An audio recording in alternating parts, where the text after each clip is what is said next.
določen plačni sistem za policijo, vojsko, zdravstvo, izobraževanje in kulturo ter socialno-varstvene storitve. Načrtuje tudi ukinitev uradniškega sveta ter začetek postopkov za ustanovitev pokrajin.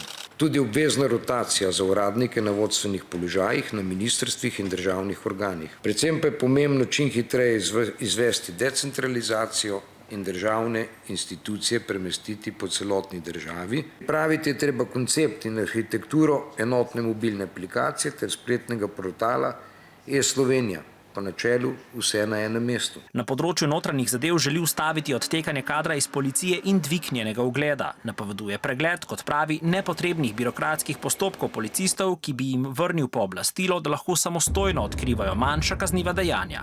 Ocenjuje tudi, da obstaja veliko neizkoriščenih kadrov. Pri tem imam v mislih tudi cel kup policijskih svetnikov, ki so v pisarnah, v operativi pa seveda kronično primanjkuje kadrov.